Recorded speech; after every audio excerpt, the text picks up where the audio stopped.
Tu règnes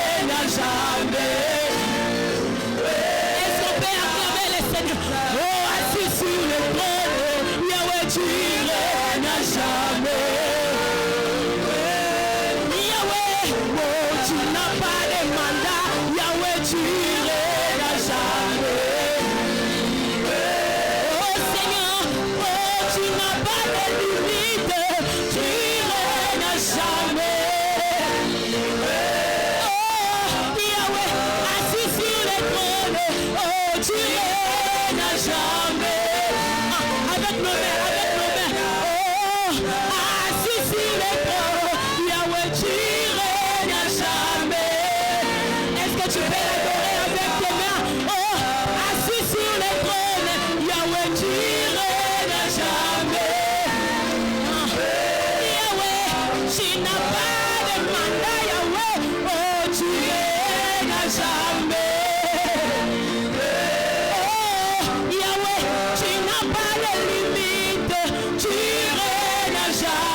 Est-ce que tu peux continuer d'adorer ton Dieu? Est-ce que tu peux continuer de dire ce que l'Éternel est pour toi pour ta famille. Est-ce que tu peux continuer d'élever le nom de Jésus? Il est écrit qu'il est celui qui a reçu le nom au-dessus de tous les noms. Voilà pourquoi devant son nom tout genou fléchira. Et tout le monde confessera. Est-ce que tu peux confesser qui est Jésus pour toi?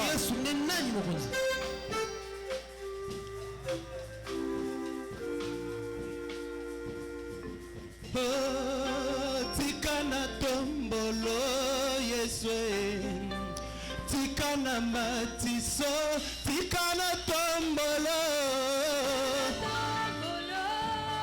Est-ce que tu peux élever Jésus? Tikana tombolo. Lelo. Tikana tombolo.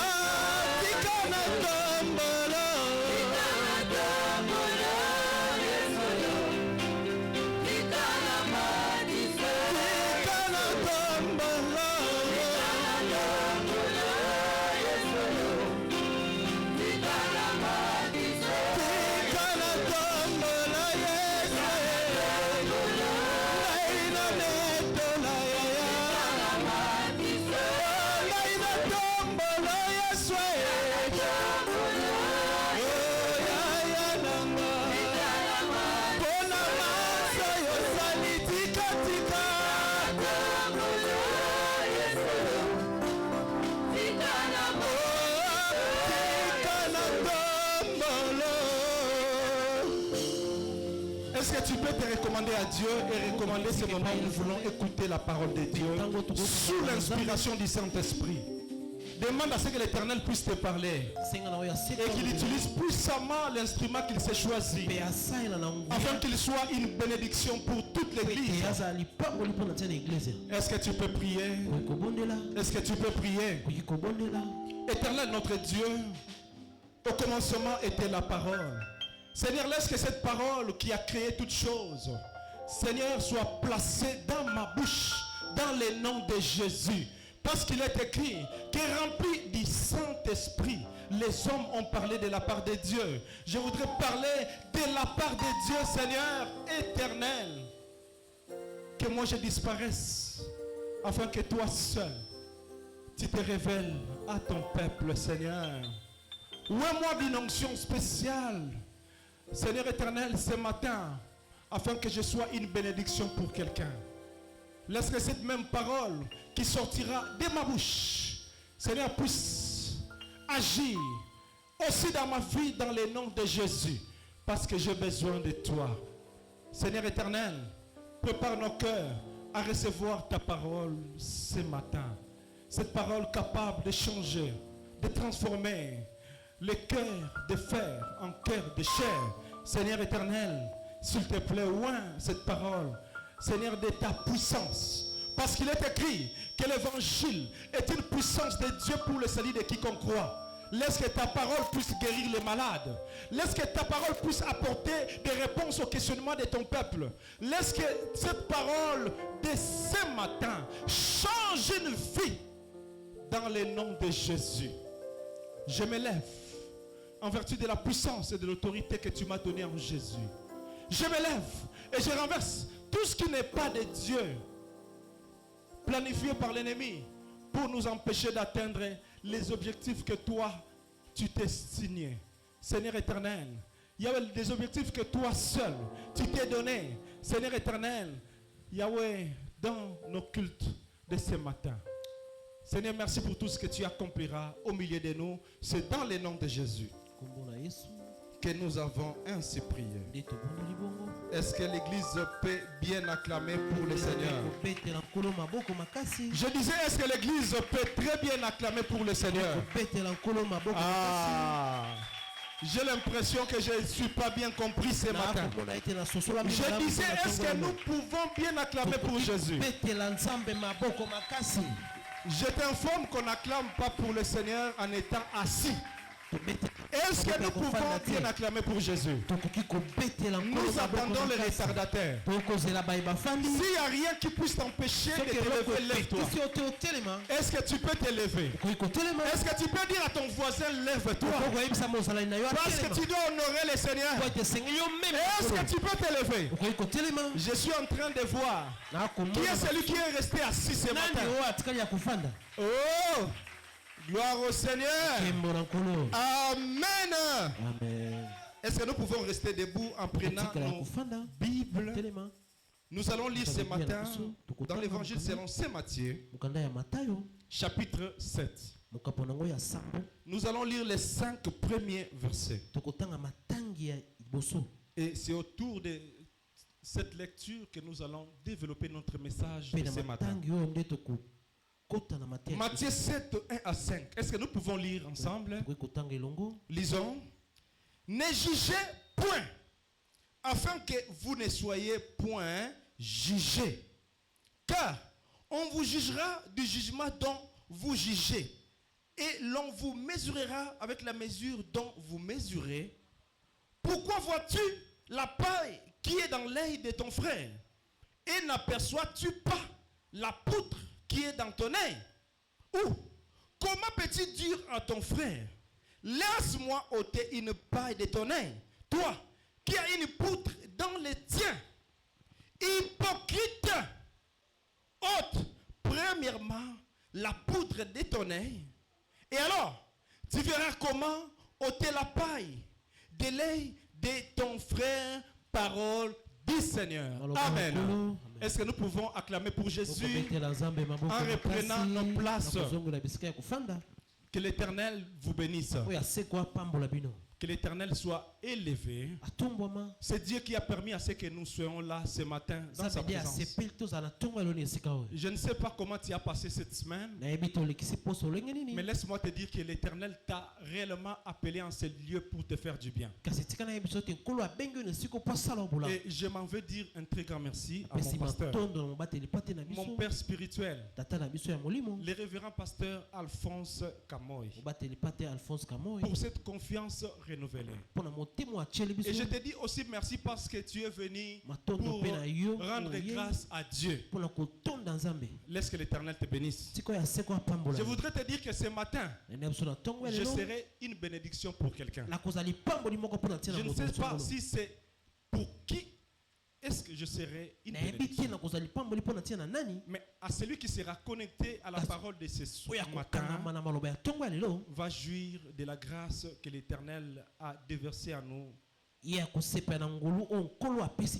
au Seigneur. Et ce matin, nous allons partager sur un thème que nous avons tiré à partir de notre premier verset. Et là, c'est la déclaration de Jésus. Jésus déclare, ne jugez point. Quel est notre thème de ce matin? Ne jugez point. Juger, c'est décider de la culpabilité ou de l'innocence de quelqu'un au tribunal. Au tribunal. Et ici, j'aime ma Bible parce que déjà, au-dessus, avant le 7e chapitre, il est écrit sermon sur la montagne. Et là, Jésus-Christ se trouve sur une montagne avec ses disciples. Et une foule nombreuse est venue pour le voir. Et là, le Christ prononce des paroles puissantes. Des paroles puissantes pour instruire. Et laisse-moi te dire que ce matin, si tu vas aussi écouter la parole de Dieu avec un cœur disposé, tu seras aussi instruit. Tu seras aussi instruit. Et tu vas t'approprier de cette parole. Jésus commence par dire, ne jugez point. Et nous voyons le verbe juger être conjugué à l'impératif présent. Et là, les hommes de science nous disent que l'impératif exprime un ordre, une consigne, un conseil, une interdiction ou une défense. Et là, nous voyons que la tendance générale de l'homme est de critiquer. La tendance générale de l'homme est la critique. Et dans les domaines spirituels, laisse-moi te dire que les critiques n'aboutissent à rien. Tu peux le faire dans les domaines politiques. Tu peux le faire dans les domaines scientifiques. Mais dans les domaines spirituels, les critiques ne servent à rien. Et ici, Jésus nous enseigne. Il nous donne une leçon que nous devons combattre en nous. Cette tendance qui nous pousse à critiquer. À critiquer les autres. À critiquer ce que font les autres. À critiquer la manière dont les autres vivent. À critiquer la manière de s'habiller des autres. Et Jésus nous enseigne à pouvoir combattre en nous cette tendance. Car tout jugement humain est d'abord fragile. Le jugement de l'homme, non seulement il est fragile, mais il est aussi relatif. Toutes les fois que tu auras à critiquer l'autre, tu dois comprendre que ton jugement n'est pas une vérité de l'évangile. Malheureusement, qu'est-ce que nous constatons? Chacun de nous est un tribunal ou a un tribunal. Chacun de nous a un tribunal. Parfois, il se place quelque part. Et là, il se dit, je suis dans mon barreau. Maintenant, je commence à juger les autres.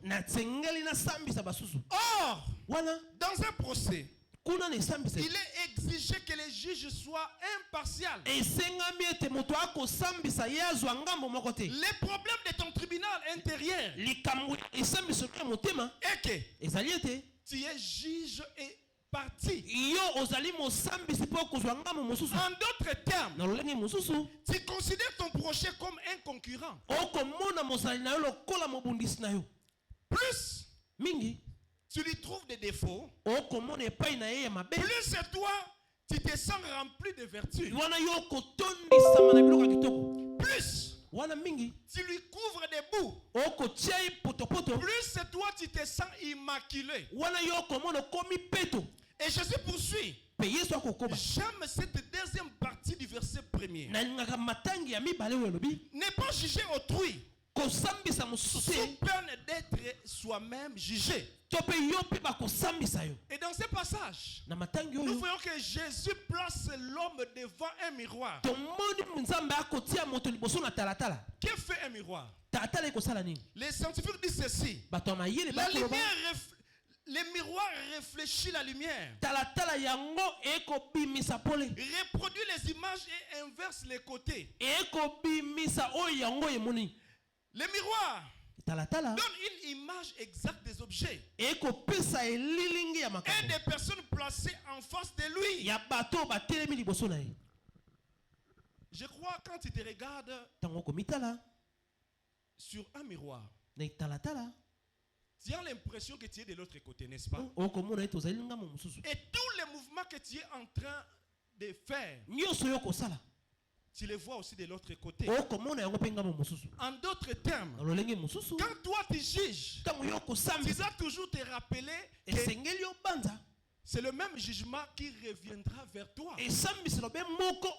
N'oublie jamais ça. N'oublie jamais ça. J'aime ce qui est écrit dans l'évangile selon Saint Jean 8. Et là, on nous parle d'une femme qui avait été surprise en flagrant délit. Et la Bible nous parle que c'était des hommes de Dieu et le peuple qui était venu devant Jésus avec cette femme qui était arrêtée. Et là, ces hommes ont décidé que Jésus puisse prononcer un jugement. Et tout le monde s'était dit, voici cette femme. Nous venons de l'arrêter. C'est un cas de flagrance. En principe, ce qui est dit dans la loi de Moïse, cette femme doit être lapidée.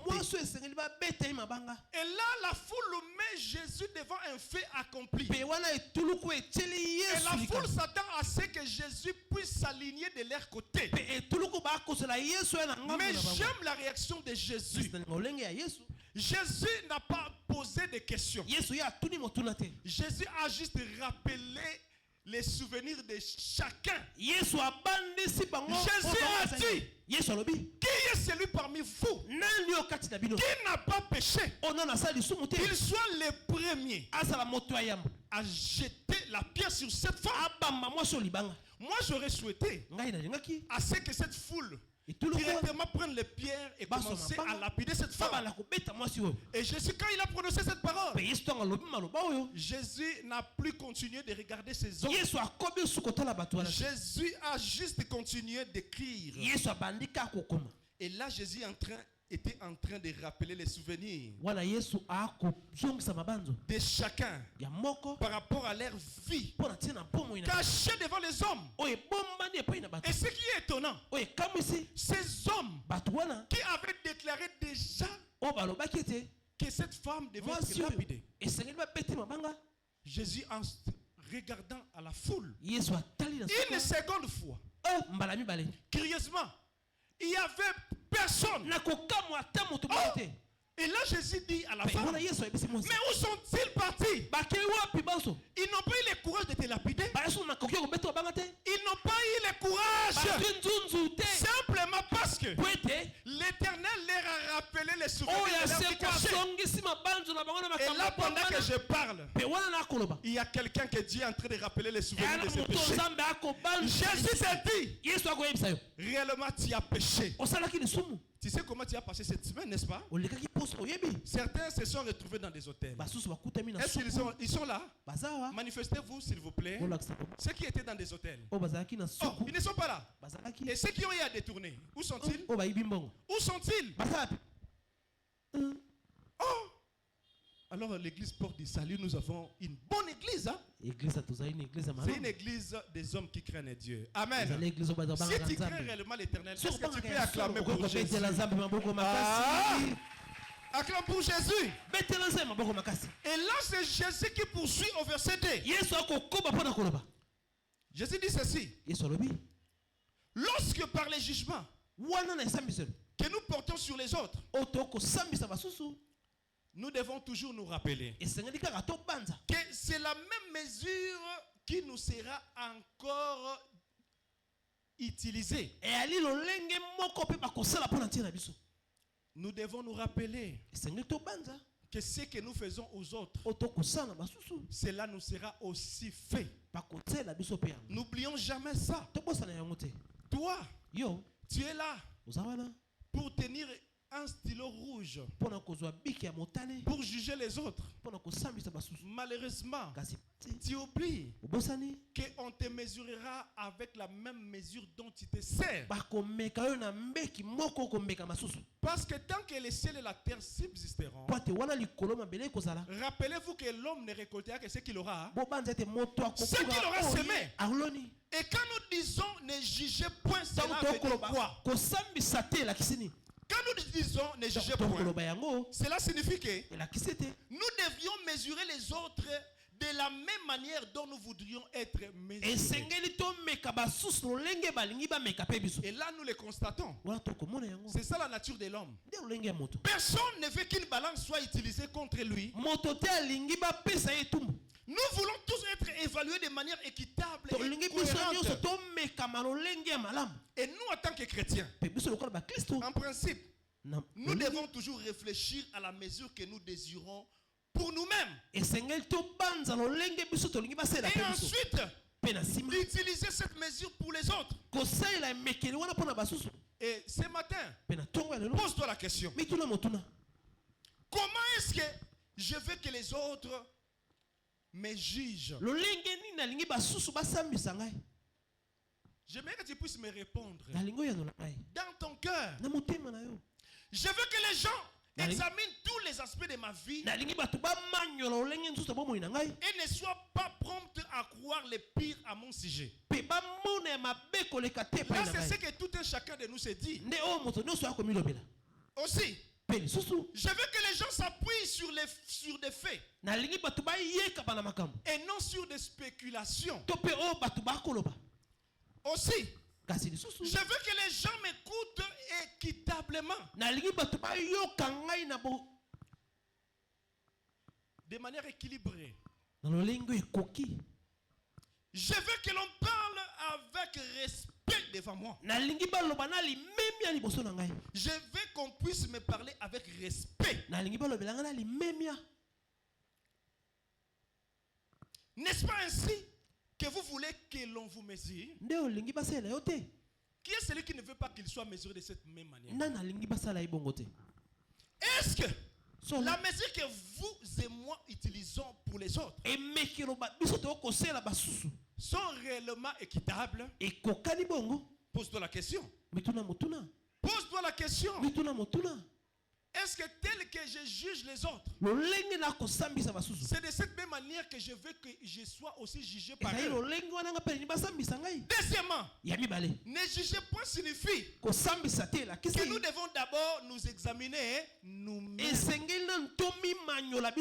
Tu dois être en mesure de t'examiner toi-même. Toi qui juges les gens, toi qui juges les gens, toi qui condamnes les autres, tu dois être en mesure de t'examiner toi-même. Tu dois être en mesure de te dire qui tu es. Tu dois être en mesure de comprendre réellement tu vis de quelle manière. J'aime notre Dieu. Tu peux mentir à tout le monde, mais tu ne peux pas mentir à Dieu et à ta propre conscience. Tel que tu es là, tu connais qui tu es. Et j'aime Socrate, le philosophe. Il pouvait déclarer Cogito ergo sum. Connais-toi toi-même. Tu dois te connaître. Si tu te connais toi-même, tu auras la facilité de comprendre quels sont tes points forts et quels sont tes points faibles. Ne juger point signifie aussi que nous devons nous rappeler exactement si nous sommes dignes de pouvoir porter un jugement quelconque. Très important. Tel que je suis, par la voie de la conscience, je sais comprendre exactement qui je suis. Et cela me permet soit de juger, soit de ne juger personne. De ne juger personne. Et au verset 3, Jésus-Christ te pose une question. Et c'est une question que Jésus te pose aussi ce matin. Pourquoi vois-tu la paille qui est dans l'œil de ton frère? Pourquoi?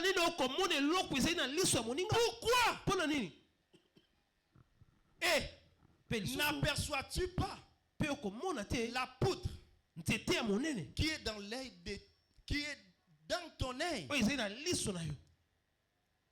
Mais ça se fait comment? Toi, tu sais facilement détecter. Il y a des gens qui ont des détecteurs et capables même de soupçonner. En tout cas, quand on est dans mon qui a les kawana, c'est kautika kuna moni bapikisaka ye ayoka te. Malheureusement, les plus grands défauts des donneurs de leçons, c'est d'oublier qu'ils sont loin d'être parfaits. Ils te regardent comme s'ils détenaient la vérité absolue. Et là, ils te balancent même leur jugement. Et ils peuvent dire, moi à ta place, moi sa place, j'aurais fait ceci. Moi, à sa place, j'aurais fait cela. Est-ce que toi, si tu étais à la place de Joseph, tu aurais pu t'en sortir? Je te pose la question. Est-ce que tu aurais pu t'en sortir? Et toutes les fois que tu te retrouves par terre, dans les péchés, est-ce que toi tu crois que tout le monde se retrouve dans cette même posture? Mais tout ce que toi tu sais voir, c'est simplement les défauts des autres. Malheureusement, ces hommes, ils te disent comment avancer. Mais ils sont bloqués dans leurs propres contradictions. Ce n'est pas le savoir qu'ils veulent partager avec les autres. C'est justement un besoin maladif de se sentir supérieur. Ils se disent, moi j'ai déjà parfois atteint un tel niveau, et là je me retrouve comme le supérieur. Je suis en mesure de pouvoir coter, de coter les autres. Ces individus parlent beaucoup. Ils parlent beaucoup. Et quand ils parlent, au lieu de faire sortir la sagesse, malheureusement, ce ne sont que des paroles de condamnation. Malheureusement, ces gens n'agissent pas toujours mieux. Tu condamnes les gens, mais tu n'es pas en mesure d'être toi-même le premier modèle. Et le plus ironique et paradoxal, c'est souvent ceux qui ont le plus de leçons à donner qui fuient leurs propres erreurs.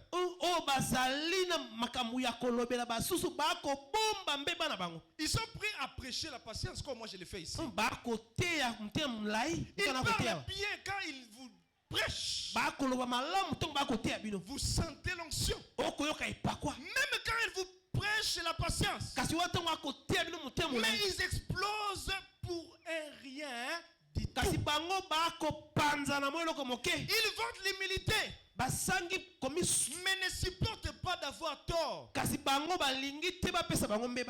prônent la bienveillance, mais dès que tu n'es pas d'accord avec ces hommes, ils te méprisent. Ils ont l'apparence de la piété, mais ils renient ce qui en fait la force. Malheureusement, ils ne sont pas dignes de donner des leçons aux autres. Les donneurs de leçons, ce sont des gens qui ne sont pas à la hauteur de ce qu'ils prononcent comme parole. Malheureusement, la vie n'a pas besoin de gens qui jugent des prières. Et beaucoup viennent à l'église pour du salut. Ils ont réellement cette casquette. Il est là. Il maîtrise beaucoup de choses. Il a été prédicateur quelque part. Il a été chanteur quelque part. Et il est là avec son stylo rouge. Moi j'aurais souhaité à ce que les pasteurs conduisent l'église de cette manière. Mais il fallait commencer avec l'autre chant. Mais là, toi, tu commences avec ça. Tu ne vois pas que ça crée l'incohérence. Ces hommes, ils sont là simplement pour donner des raisons à partir de leur gradin. Oh, la vie a besoin de ceux qui avancent. Même s'ils tombent, ils apprennent et sont en mesure de tendre la main aux autres sans se sentir obligés de leur faire la leçon. Il y a une bonne manière de pouvoir donner des leçons aux gens. Est-ce que tu le sais? Moi je me rappelle encore quand nous étions encore à l'école. Quand il faudrait corriger quelqu'un, parce qu'il vient de commettre une faute grave de grammaire, tu n'as pas besoin de lui dire, on dit comme ça, il fallait conjuguer comme ça. Et la manière la plus sage, c'est de pouvoir continuer calmement. Et toi, tu vas utiliser maintenant ce que lui a commis comme erreur de la bonne manière. Amen. En d'autres termes, quand je vois mon frère commettre quelque chose, moi je vais réellement donner la leçon à cet homme par mon exemple à moi-même. J'aime la déclaration de Paul. Soyez mes imitateurs comme moi je le suis de qui? De Jésus. En d'autres termes, voyez ce que moi je fais et agissez en conséquence. Et au verset 4, une très bonne question nous est encore posée. Comment peux-tu dire à ton frère, laisse-moi ôter la paille de ton œil, toi qui as une poutre dans les siens? Et là nous notons que Jésus fait une mention explicite du frère. Jésus est réaliste au sujet de la famille de Dieu. N'oublions pas, les désaccords et les conflits sont inhérents aux relations des hommes et sont donc courants dans l'environnement familial. Et le fait d'être en désaccord avec quelqu'un ou d'avoir des opinions différentes sur une question quelconque de la vie ne doit pas être une occasion pour vous afin que vous puissiez vous livrer à des désaccords agressifs, à des confrontations agressives. Laisse-moi vous dire, si dans nos propres familles, il ne manque pas de problèmes. Nous avons nos frères avec qui nous sommes nés ensemble, grandis aussi ensemble. Il nous arrive parfois de nous tirailler un peu. Moi je me rappelle encore, moi je suis le 4e de ma famille. Celui qui vient juste avant moi, nous avons un écart d'1 année et quelques mois. Quand on grandissait, nous étions à mesure de nous bagarrer. Mais après la bagarre, si tu repasses encore, tu auras l'impression que ce n'était pas ces hommes ici qui se sont battus. Nous étions prêts à oublier tout ce qui vient d'être passé. Et on était toujours attachés parce que l'amour vrai habitait nos cœurs. Laisse-moi te dire, à l'âge que tu as maintenant là, 40 ans, 50 ans, 20 ans, imaginez tu as eu à évoluer dans un environnement qui est différent de celui de ton frère. Celui qui est à tes côtés là. Et toi, tu veux que vous puissiez être toujours en accord, vous puissiez toujours parler le même langage en tout point de vue. Parfois, c'est impossible. Et nous n'oublions pas que même à l'église, on peut avoir des divergences. Mais n'oublions pas que ce qui nous unit est plus fort que ce qui nous divise. Je voudrais rappeler à quelqu'un que nous sommes dans une même équipe. Même si par mégarde, mon coéquipier me pousse. Imagine, nous sommes dans une même équipe. Nous sommes là en train d'attaquer ou de jouer à la défensive. Et par erreur, on se pousse, on se cogne. Est-ce qu'il nous est recommandé de pouvoir nous battre comme si c'était réellement un cas qui avait été prémédité? Malheureusement, c'est ce qui se fait à l'église. Même quand nous n'avons pas partagé un même point de vue, devons continuer de travailler pour les mêmes objets. Toi, tu ne peux pas te dire. Étant donné qu'il a fait ça, alors moi, je me retire. Moi, je décide de ne plus être là. Moi, je décide de pouvoir aller maintenant rassembler d'autres personnes afin de combattre celui-là. Ça, ce n'est pas une attitude d'une équipe. Quand nous sommes dans une même équipe, nous sommes en train de travailler ensemble malgré nos points de vue différents. Le fait de ne pas être d'accord ou d'avoir des opinions différentes sur une question quelconque ne doit pas nous mettre en confrontation.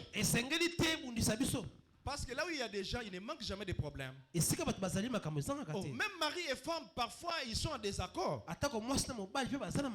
Et même les amis les plus intimes. Et s'il y a des problèmes dans nos familles biologiques, des grands problèmes, beaucoup sont même en conflit, se sont séparés. Des enfants de même père, même mère. Et toi, tu crois qu'à l'église, il ne peut pas y avoir des problèmes? Je voudrais rappeler ici que l'église de Dieu est conduite par des hommes qui sont aussi humains avec leurs faiblesses. Ne vous étonnez pas parfois de pouvoir comprendre, ah, mon pasteur pouvait faire ceci, il ne l'a pas fait. Mon responsable du département ne devait pas parler de cette manière-là. Nous devons comprendre que les hommes qui nous dirigent à l'église, en commençant par les pasteurs, sont des hommes avec leurs faiblesses. Mais nous ne devons pas prendre de la mauvaise manière les faiblesses des hommes de Dieu, les faiblesses de nos amis, de nos frères et sœurs. Nous devons comprendre que si nous-mêmes nous ne sommes pas parfaits, pourquoi je veux à ce que les autres soient parfaits? Rappelez-vous toujours que ce qui nous unit est plus fort. Et là, j'aime l'attitude d'Abraham, notre patriarche qui reste un modèle pour nous. Et là, à la maison, vous irez lire dans les livres de Genèse 13, 8 et 9. La Bible nous dit qu'il y avait eu des tiraillements entre les bergers d'Abraham avec les bergers de Lot. Et là, nous voyons Abraham qui prend la position neutre. Et il prononce cette parole. Qu'il n'y ait point, je t'ai pris des disputes entre moi et toi. Ni entre mes bergers et tes bergers. Car nous sommes frères. Nous sommes des frères. Je voudrais te dire que tel que nous sommes là, nous sommes d'une même famille. Et là, je rappelle l'église que même quand nous allons nous séparer d'avec nos frères biologiques, laisse-moi te dire que la famille des enfants de Dieu n'a pas de fin. Nous devons nous considérer comme des frères. Je dois considérer mon frère qui est à mes côtés comme faisant partie de ma propre famille. Avant de résoudre efficacement un conflit familial, et là, je propose la voie à suivre pour la résolution des conflits. Avant de résoudre quoi que ce soit dans la famille, il est crucial d'en cerner les causes sous-jacentes.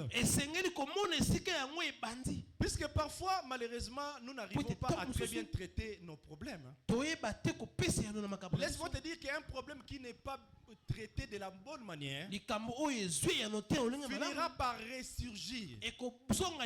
C'est comme une maladie mal soignée. Même si aujourd'hui tu as l'impression que tu es guéri, j'étais malade, maintenant je suis guéri.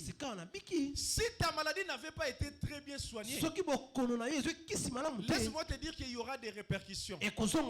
Et là, les médecins parlent même de réussite. Et vous allez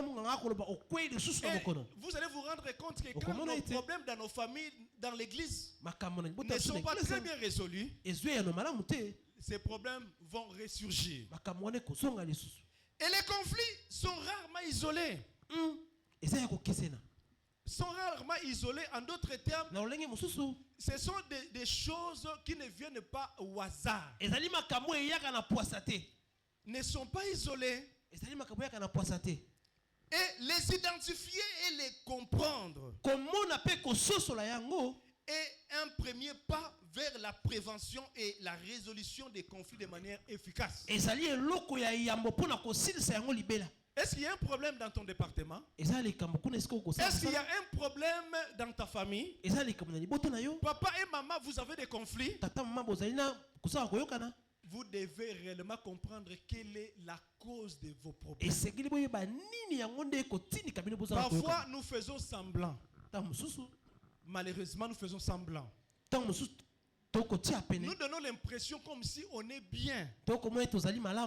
Et c'est ça l'hypocrisie dans des couples. Même quand vous êtes en désaccord et que votre maison est en train de brûler. Et quand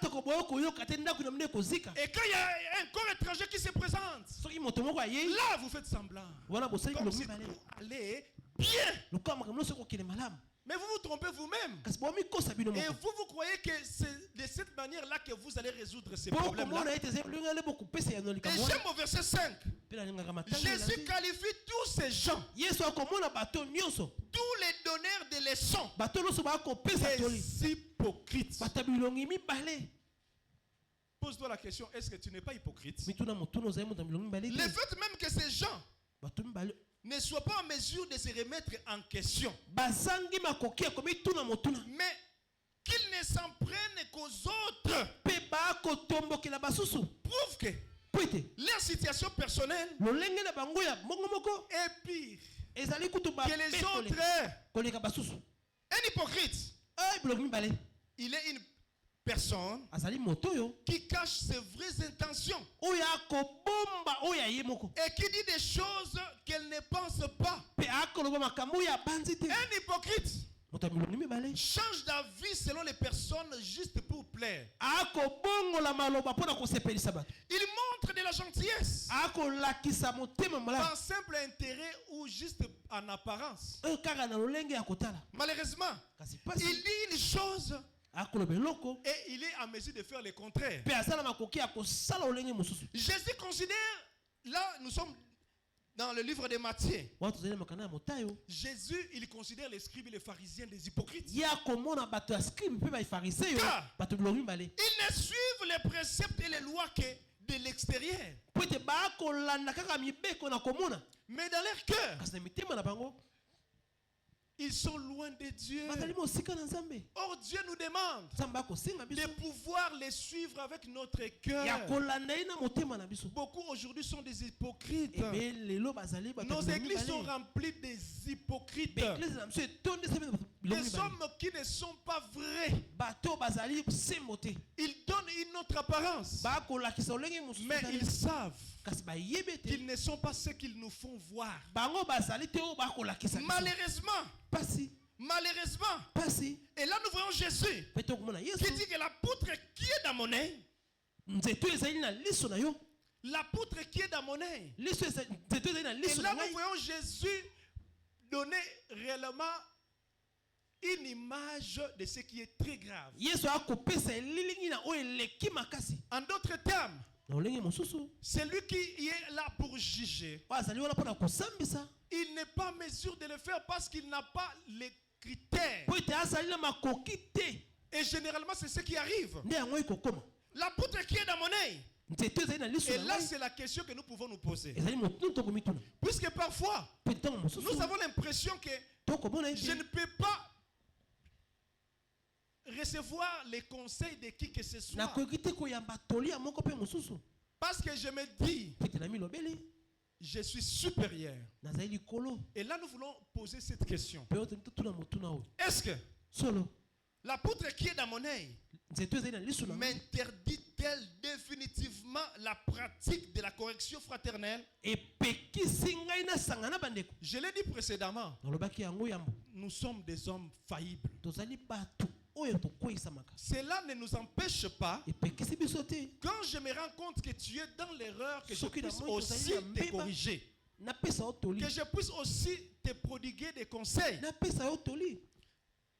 Quand bien même la faiblesse de celui qui est devant toi est très visible, tu dois accepter son conseil dans la vie. Attention. Attention. Tu dois accepter ça.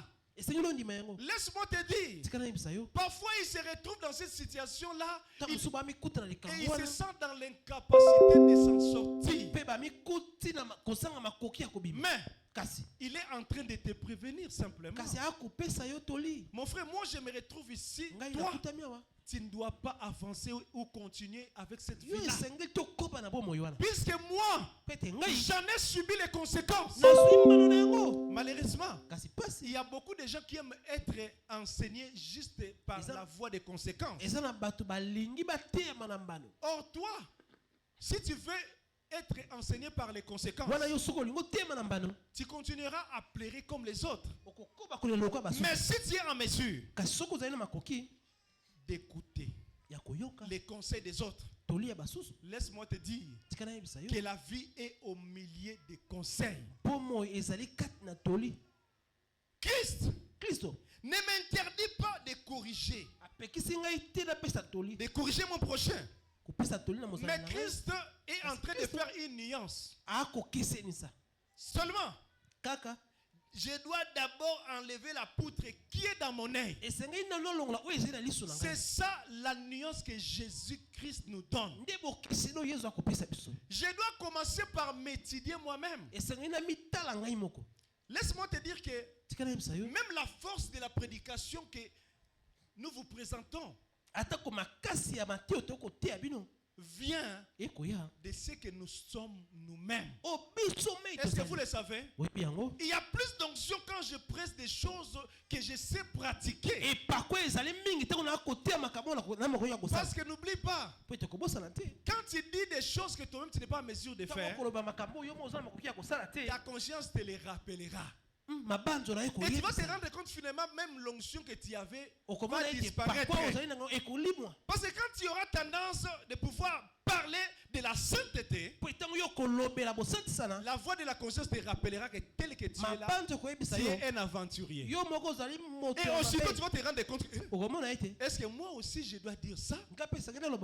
Et Dieu il est en mesure de te rappeler toujours qui tu es. Avant de corriger, je dois me purifier moi-même. Très important.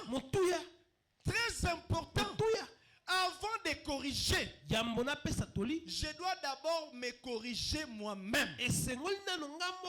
Avant de reprocher quelque chose à mon frère, je dois interroger mon cœur. Et là, c'est ce que nous devons toujours nous poser comme question. Ai-je l'intention de les blesser ou de les soigner? Est-ce que tu t'es déjà posé cette question? Je voudrais corriger quelqu'un, mais est-ce que je vais réellement lui apporter une aide salutaire, ou bien j'ai l'intention de les blesser? Il y a des gens qui savent faire du mal aux gens, juste de par leurs paroles. Il te dit des choses, tu te dis mais il est venu pour se moquer de moi ou pour m'aider. Attention, tu dois toujours te poser cette question. Ce que tu veux, c'est de voir ton frère grandir, ou bien tu veux qu'il reste là bébé. Tu dois toujours te poser la question. Tu veux relever ton frère, ou bien tu veux qu'il soit englouti encore.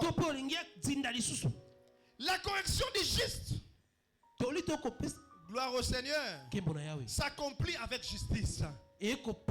S'accomplit avec amour. Parce que l'amour couvre une multitude de péchés. Je voudrais corriger mon frère, mais je l'ai fait par amour. Je me dis, Telle voix qui paraît encore bonne à mon frère. Son ici c'est la mort. Oh, la volonté de Dieu, ce n'est pas de voir mon frère mourir.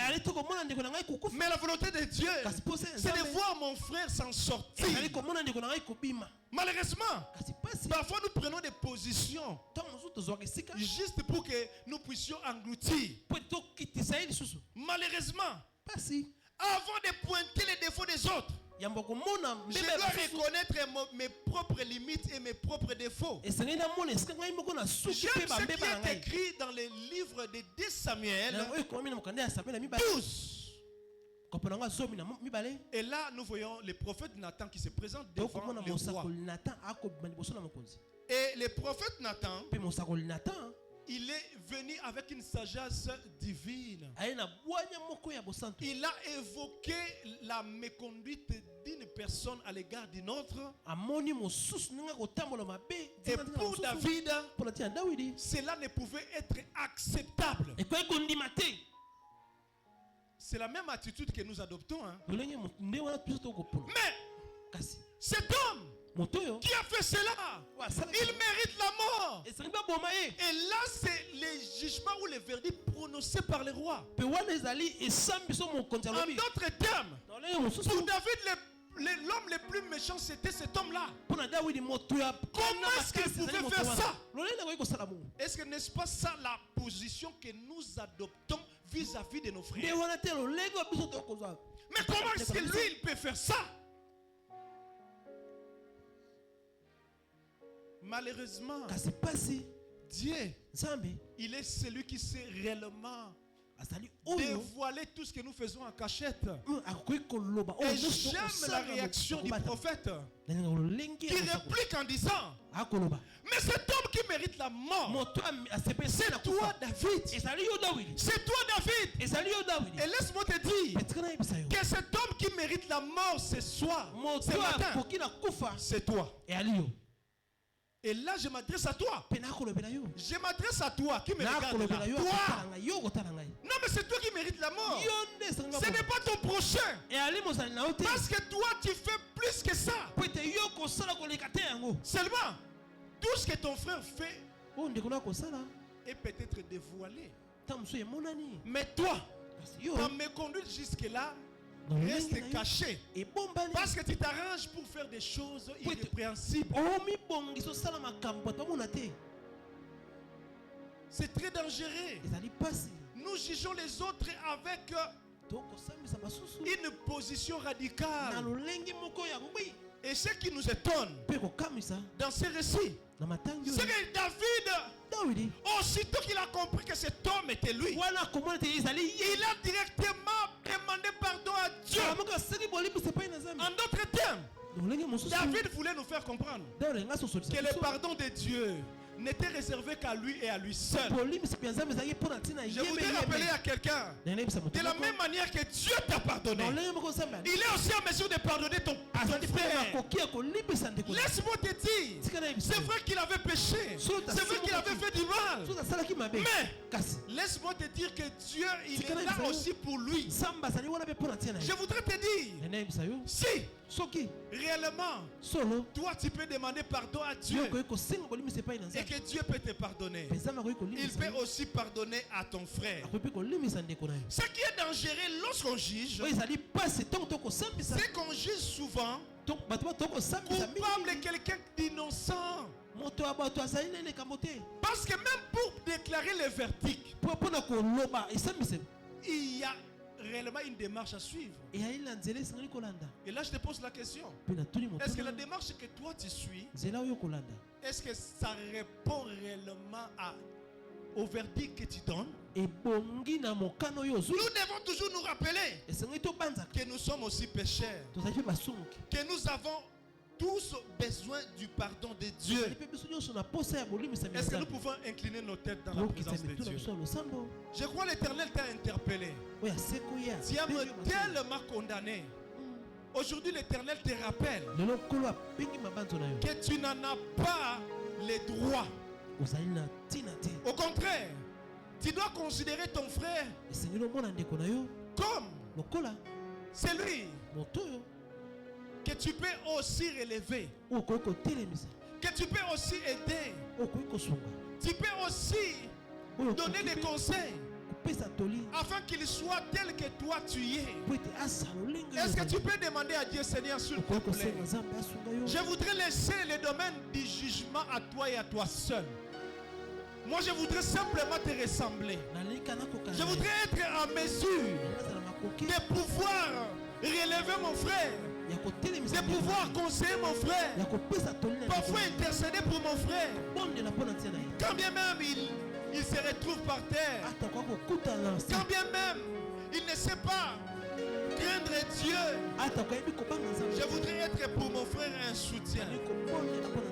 Et non celui qui se présentera pour l'abattre encore.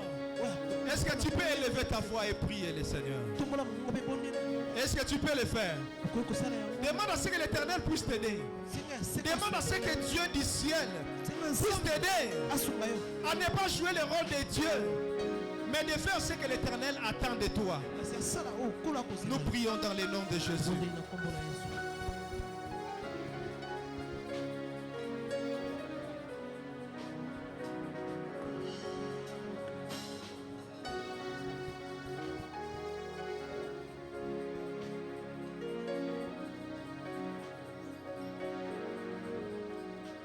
Merci Seigneur notre Dieu pour ce moment que nous avons passé dans ta présence. Merci pour ta parole.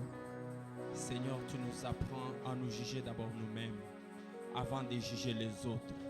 Seigneur, laisse que cette parole soit une source d'eau vive dans nos cœurs, afin qu'à chaque fois, Seigneur, nous serons devant les tribunaux de nos cœurs, que nous puissions d'abord nous juger nous-mêmes, afin que nous puissions juger les autres dans la vraie justice, car la justice vient de toi. Merci Seigneur, bénis ces moments, bénis Seigneur de Tout-Puissant, l'orateur, assiste-nous dans le nom de Jésus à accomplir ce qui est ta parole. Amen. Amen. Nous passons à une autre étape de notre culte, c'est le moment des offrandes. Avant toute chose, nous vous présentons nos paniers. Nous avons 3 paniers ici.